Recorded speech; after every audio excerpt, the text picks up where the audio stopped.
Welcome to Nobody Told Me. I'm Laura Owens. And I'm Jan Black. On our show, we always like to offer good advice. But on this episode, we're going to explore bad advice and the difference between good advice and bad advice. Our guest is Dr. Venus Nicolino, a clinical psychologist and relationship expert who you might know as the host of Marriage Boot Camp Reality Stars. She also previously starred on the Bravo show LA Shrinks, and she's been a guest on numerous other shows. She's the author of a new best-selling book called Bad Advice: How to Survive and Thrive in an Age of Bullshit. Dr. V, thank you so much for joining us. Thank you for having me, ladies. Tell us more about why you decided to write the book Bad Advice. Well, I hear a lot of bad advice. So I think all of us Yes. do, actually. So was really theories describe the shape of things, how we see the world. Is how we view life, and theories are important. And so if we're walking around with faulty theories, and by the way, these theories are being spread rapidly through social media, through Instagram, through Facebook. I call it Inspira porn. Right. You hear this little piece of something like, just be yourself, or you can't love anyone until you love yourself, or follow your bliss. I just started to ask myself, are these things true? Yeah. Are they true? And why do we believe them? So I started to sort of compile a list of all of my pet peeves of these, shall we say, received wisdom or these catchphrases. And I explored them. And that's really how the book came to be. And I was able to talk to the leading experts in my field, the leading experts in science, and biology, and psychology. And I was able to put together studies and research. And as soon as you say research, people fall asleep. Which is why I decided to, write the book so voicey, actually. And at the end of the day, it was a really fun way to enter into a self-help book. Because everything has kind of been said. So it's the way you say it and how it will land that matters. I wanted to sort of find a clever way into the human mind and the human imagination to hopefully inspire other people. So then how can you tell the difference between good advice and bad advice? Okay. Bad advice will always deny what you feel, how you feel it. So in essence, it will deny your humanity. Mm-hmm. That's That you. is You can't love someone until you love advice. yourself. That's exactly what that That's is. all of it. Well, that's all of it. It denies, even if we were to say honesty is the best policy, the bottom line is that humans lie on average 52 times a day. It might be the best policy, but it's not the real policy. Right. So it Right. denies humanity, right? You can't love anyone until you love yourself. Denies your humanity. So, for example, you can't love anyone until you love yourself. Well, let me tell you, I love tremendous amounts of people with lots of self-hatred. You absolutely can love people. You're loving people all day long. You are human, so you are meant to love. You are meant to love other people. And you are going to love. And guess what? Yourself doesn't care how you feel about you. You're going to love people anyway. You may not love them well, but your biology and the science within us is going to love other people. And by the way, to love yourself, that's very Western. I mean, nobody talks about that on the other side of the world. To love yourself, love yourself, love yourself. I mean, we're branding this stuff. And all the while, we're being conditioned to self-hate. Love your fat, ugly self. All the while we're being conditioned to have this really intense self-hatred. And so while self-hatred is very real, to love yourself is biologically impossible. To love yourself the way you would love someone else. It's not supported by brain circuitry. But you know what? That kind of broke my heart a little bit, because I'm one of these girls that does love to read Instagram for these inspirational quotes all the time when I'm feeling down. But your words really resonated with me, because I thought, you know what? They haven't actually ever made me feel better. What's even worse is that they might make you feel better for 2 minutes. Yeah. And then you feel worse. Right. because you had like an uplift maybe in your dopamine. Mm-hmm. You sort of like, oh, okay, all right, I can get on board with this. That's Yeah, cute. click like. Yeah, exactly. And then you're like, oh, but now I feel bad. And one of I think the worst offenders is nobody can make you feel bad without your permission. Mm-hmm. Now, why do you have a problem with that? I mean, we are, again, it denies our humanity. As the three of us sit here on the phone, we are helping each other feel things. You're helping me feel things. I'm helping you feel things. We're meant to help each other feel things. So when was the last time you gave someone permission to make you feel bad? As you say That's that, true. Yeah, I can't think of when. Yeah. So you don't need anybody's permission. And that also implies that you need to give someone permission to make you feel good as well. Mm-hmm. And that's just not the case. So people can absolutely help you feel bad. Mm-hmm. Absolutely. And as a matter of fact, we're meant to help each other feel things. And the reason I think that's that in particular one is so damaging, is that it kind of puts out there an every man for himself kind of attitude. Mm-hmm. And that also denies humanity, because we've survived this long through cooperation. In the book, you talk a lot about your greatest potential self. How can we become that person, and where have people gone wrong in the past? Well, that's tied to your expectations. So this idea that this is another piece of bad advice. Expectations lead to disappointment. Well, that might be true. It might lead to disappointment, but you only recognize your disappointment when your expectation isn't being met. 99.9% of the time, your expectations are met. So, for example, you expect the sun to rise. That was met. You expect the mail to be delivered. That was met. You expect not to have a roach in your salad. That was met. You decide, you expect to Hopefully. be sewn up. You expect to be sewn up after surgery. Like, that was met. Most of the time, your expectations are being met. It's only when they're not being met that you actually feel disappointed. And there's like reasons for that.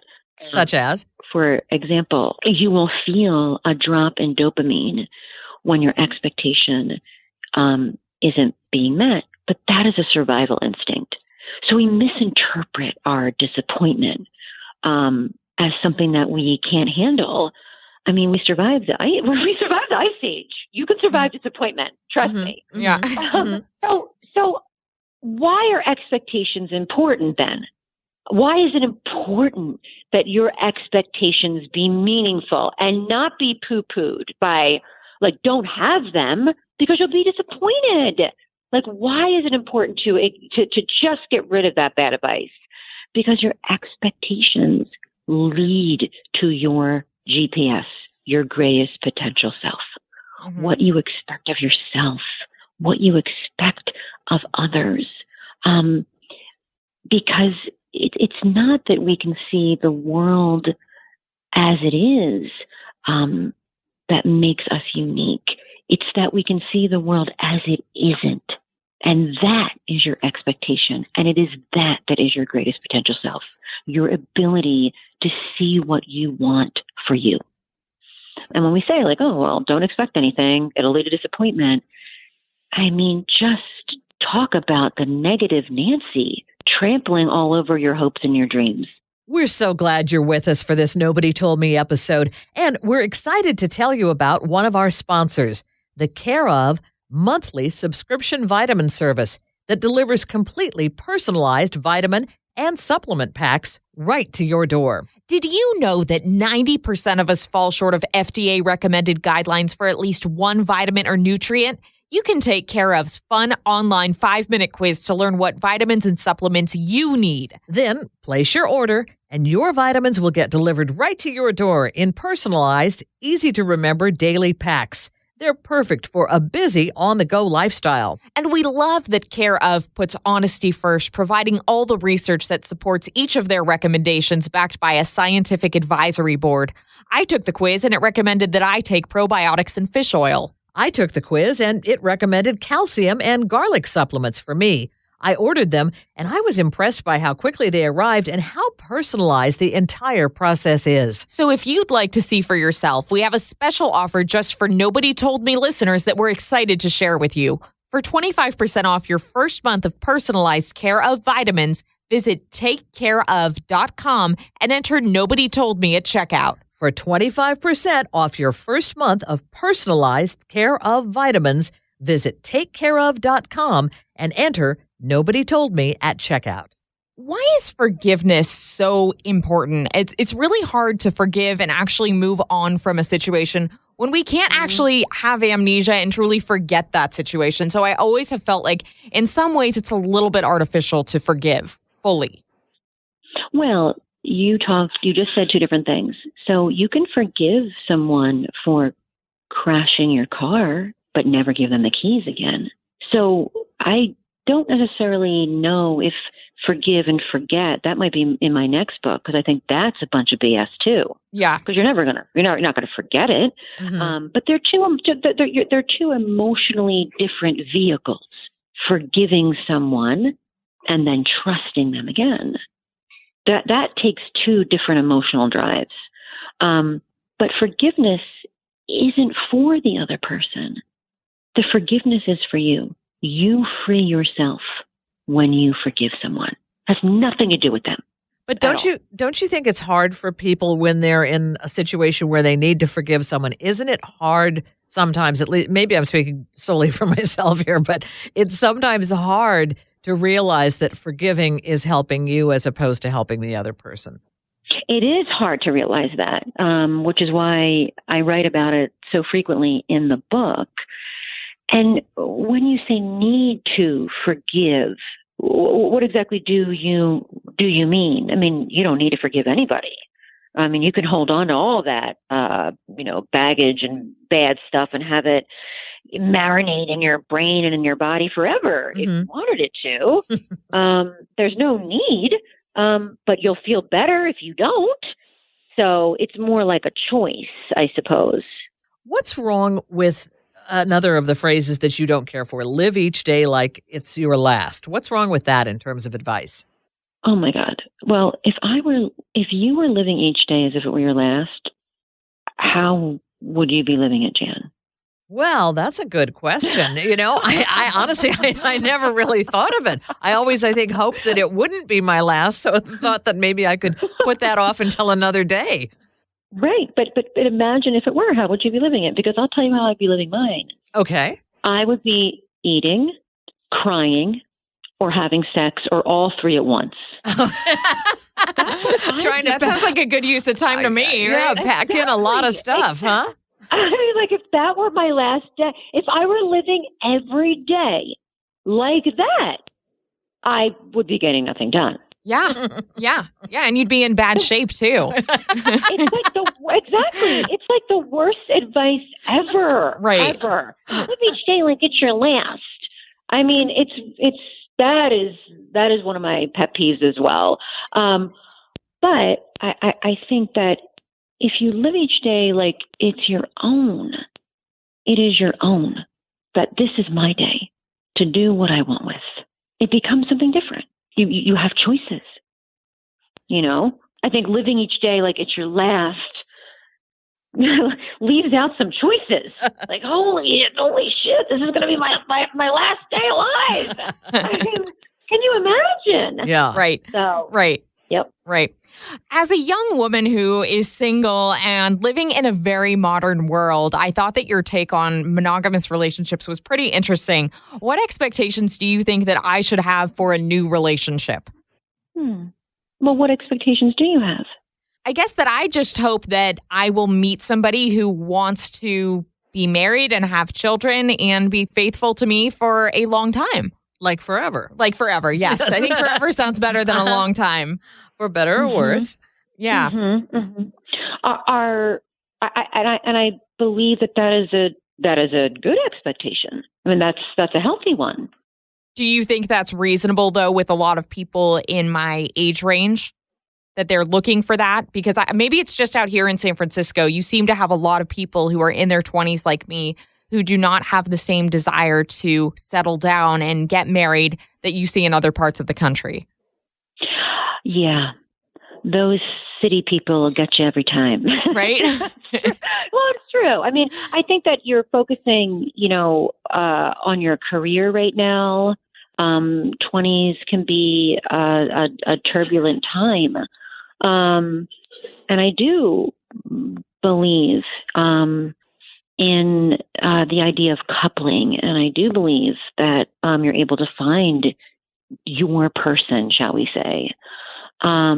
And if I had any good advice to give you, it would be to lean into love. Because there's an attitude with young people, not just with young people, with everyone, that the person who cares less wins. Right, right. And I'm here to tell you that the person who cares less gets less. When would you apply this theory in your life? Would you apply this to your family? Absolutely not. Care less, you'll win. Absolutely not. Would you apply this to your work? Nope. Care less. Mm-mm. You would apply that attitude nowhere. You know why? Because it doesn't work. Right. And yet I see so many people applying this to their romance and to their dating life. Right. If I care less, I win. Yeah. And if I don't respond for a certain amount of time, then I'm the one who wins. I make you wait a full day, even though I've seen the text. Right. And I think that is a bunch of BS. Lean into love and lean in hard. And if that person can accept the love that you are giving them, then you didn't waste your time. They will already be gone. You see what I'm saying? Like you don't waste time. So you didn't waste 2 months, 3 months, 4 months, and to realize that this person can't accept your love. You lean in, you lean in fast. And that's not to say like, oh, you don't have any boundaries, but the dating games end when you stop playing them. Yeah. So that would be my advice to you in your 20s, seeking out a long-lasting and loving relationship. We're thrilled to have you as part of our Nobody Told Me family of listeners. And we know a lot of you love dogs like we do. So why not turn your love of dogs into a money-making business? Become a pet sitter for Rover.com, the largest network of 5-star pet sitters and dog walkers in North America. Rover.com connects dog owners with trusted pet care whenever they need it. Rover lets pet sitters create their own schedule, set their own rates, and choose which services they'd like to offer. Pet sitting, dog walking, in-home dog boarding, and doggy daycare are some of the services you might want to offer. Through Rover's site, sitters are not only provided access to dog owners in their neighborhood, but they also enjoy safe and secure payments through the app, have two-way secure communication with the owners, and are covered by the Rover Guarantee. It's easy to get started. Just visit rover.com/nobody. to create a free account and sign up online. The Rover team will then review your profile, which shows your experience and background, as well as references and third-party verifications. Sign up at rover.com/nobody. And once you're signed up as a sitter, list your services on Rover and start booking stays. A service is booked on Rover every 4 seconds. Check out rover.com/nobody to get started. Do you think most of us want advice from others, or do we want validation because we've already made up our mind on what we're going to do in a particular situation? You know, it's such a great question because I always say that at the end of the day, people really don't want advice. Mm-hmm. What they want is for me to acknowledge what they already know. Mm-hmm. And that's not a bad thing. I mean, we are so intuitive and sensitive creatures. We have the ability to trust ourselves. And I think bad advice pollutes that instinct of trust that you have in yourself. It muddies the waters. Well, nobody can make you feel bad without your permission. Like, just admit you feel bad, and then we can figure out how to go from here. Mm-hmm. Or, honesty is the best policy. Just admit that you're deceptive, and that's human nature, and we'll go from here. Uh-huh. You know what I mean? Like, it's like, why must we play these games with ourselves? So I think that we deny our own power as human beings. We deny that most of us know what we should be doing and how we should go about doing it. But because there's so much bad advice, we get confused. So I think that you are absolutely right. That people just want acknowledgement for what they already know to be true, right? Yeah. Confirmation. For sure. What's the good advice for moving forward after a painful breakup and fully moving on and being able to be not a new person with somebody else, but be a better person with the new person? But maybe you weren't a bad person in the first place. But maybe you can come out of it and be a stronger person. Okay. All right, Dr. V? Well, define strengths. Like, define, what does strong mean? Does that mean more vulnerable in your opinion or less? You know, it's Stronger interesting. Resilient came to me, but vulnerable seems like a better word, actually. Resilient doesn't seem like the right way to put it. I guess, maybe you're more vulnerable and able to put out your feelings so that the next person kind of understands you more than the person you were with before. Maybe you're not hiding feelings and presuming that the other person knows what you're feeling. Well, my hope is that with every single one of our relationships, that we learn something from it about ourselves, about how to be a better person, about how to better communicate our needs and our wants, and our desires, our hopes and our fears. But what usually ends up happening, sadly, is that people come out of relationships and, I'm going to use your word, they think they are more resilient by being harder, by being less vulnerable. And that's why I always say, lean into love. Lean in. And I think the best advice I could give someone coming out of a relationship is maybe you didn't get what you wanted or needed in that relationship, but you had the ability to get your needs and your wants met in another relationship. And also, I think that, obviously we make each other feel things, and we can't help that. We're human beings. But have you ever gotten out of a relationship and you allowed that person to change your worldview? You allowed them to taint a hopefulness that you once had. 100%. And that would mean that, I don't want to say that they won, because that's a terrible way to put it, but that would mean that they altered your way of viewing relationships and yourself, that they had the power to bend your vision of the world. So the advice that I would have is to resist that urge. Resist that. Because in order to find what you want and to find what you need, you have to believe that you are worthy of love. And once our worldview is shaped in negative ways, we begin to believe we're unworthy. So that was a long way around the block, across the bridge, across the street to your answer. but it's a great answer. One of the other great things that you say in your book, Bad Advice, you say nobody likes a cruise on the USS Judgmental. Bring that ship back to port. Explain. Well, I mean, have you ever met a judgy asshole? PG-13. Really. Nobody wants to. If you want to alienate someone quickly, judge them. Judge them. And today, in 2018, we love to judge. We love it. It's like, and I'm kind of scratching my head here, and I'm like, well, this is interesting. We're all addicts and F-ups in our own way. How is this possible that we're judging everybody? Right. But people love, nobody wants to be judged. Nobody. And if you want to alienate yourself and other people, start judging them. And by the way, it also shuts down communication. It also shuts yourself off to taking in new information and to actually giving new information to other people. So you kind of isolate yourself. Like I mentioned before, I found myself on Instagram looking up these inspirational quote, motivational quote accounts when I felt really overworked and depleted and like I probably should not be going on social media and should just be taking a rest. What should I be doing instead if I feel really overworked and I have deadlines, but I need a little break? Breathe.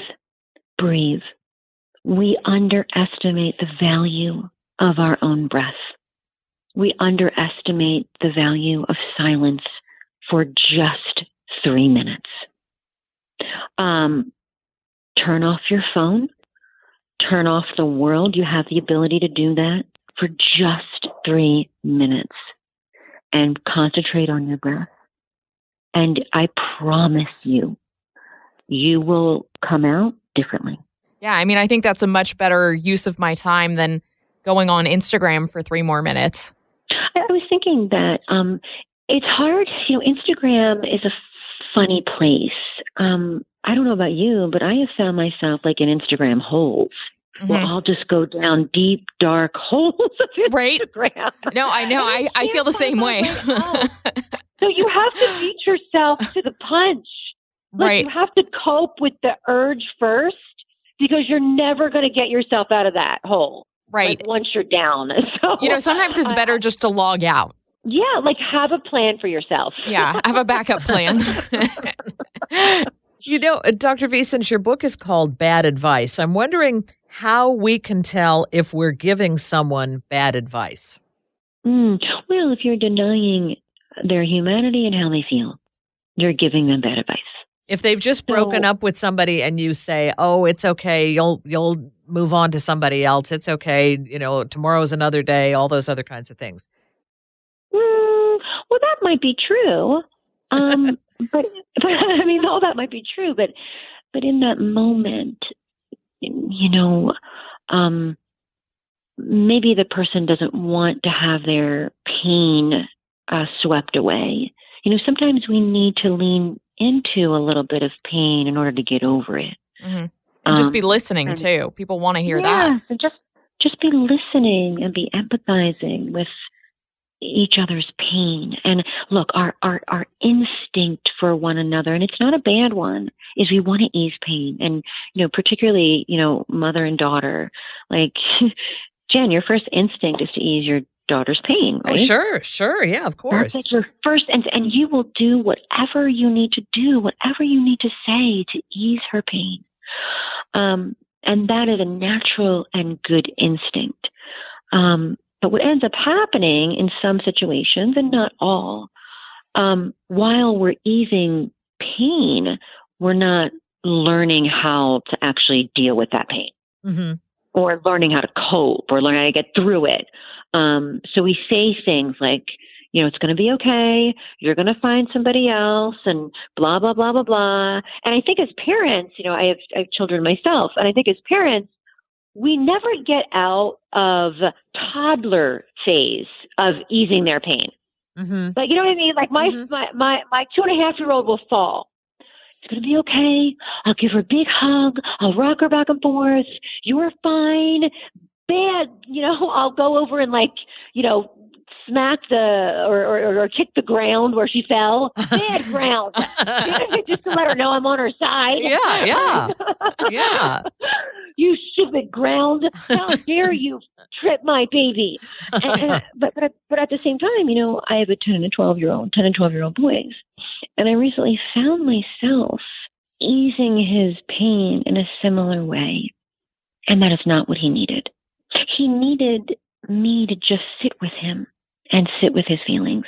Mm-hmm. And be with him in that moment. That I didn't need to make it okay. That I needed him to help himself make it okay. Like I needed to help him help himself.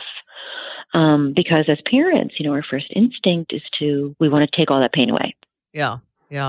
What do you hope that people take away from Bad Advice after they read it? Because I think it's a fantastic book and a really easy read, and you can kind of pick it up and read it whenever you want to. My hope is I love when I put down a book and I think, I never thought of it that way. I never thought of it that way. It changes my worldview. It shifts my worldview slightly. And it means that it has affected me. That is what I want my readers to take away. So on a more specifically, I also want them to know that they can trust themselves. that you have all the answers you need. You have everything you need. It's inside of you. This is a time of year when a lot of people are thinking about New Year's resolutions and making changes in their lives. Mm-hmm. How do you feel about New Year's resolutions? I think they're kind of BS, although new beginnings are okay. I mean, look, every day, every second is a you can change at any moment. You can decide to shift at any moment. And I find that people who wait until New Year's are usually unsuccessful in their shifts and changes. And by the way, shifts and changes happen gradually, not on a day of like, on this day, I'm going to do this. They happen very gradually. So while they can work for some people, sort of having that day that you're going to, whatever it might be, I don't know, maybe a diet, maybe quit smoking, whatever it may be. I don't think it's ever wrong to want to be better. However, I do believe you could have a better plan to be better. That might not take place on January 1st. So everyone's different. Our show is called Nobody Told Me. And at the end of each show, we ask our guests, what is your nobody told me lesson? So what do you wish someone had told you? What advice do you wish you'd gotten? What relationship words of wisdom do you wish you'd had that would have made your life a lot easier? I wish, such a good question. I grew up in a rougher environment, and I wish someone would have told me that if you pour more love on things, it can cure it. I believe love cures everything. I really do believe that. And I do believe that if you come from a place of pouring more love on things, as opposed to wanting things to be different, wanting things to change, wishing people were different, wishing this, wishing that, or I remember being in my 20s and sort of struggling a little bit with my life and with my view, maybe even of other people. And I wish I would have known that if I just poured more love on situations, that those situations would have been easier to get through. And Dr. V, how can people connect with you on social media? This is always an evil brain teaser for me. So on Instagram, as we were talking about, on the gram, doctor, so it's spelled out doctor, DOCTOR _V_. And then on Twitter, it's doctor _V _tweet.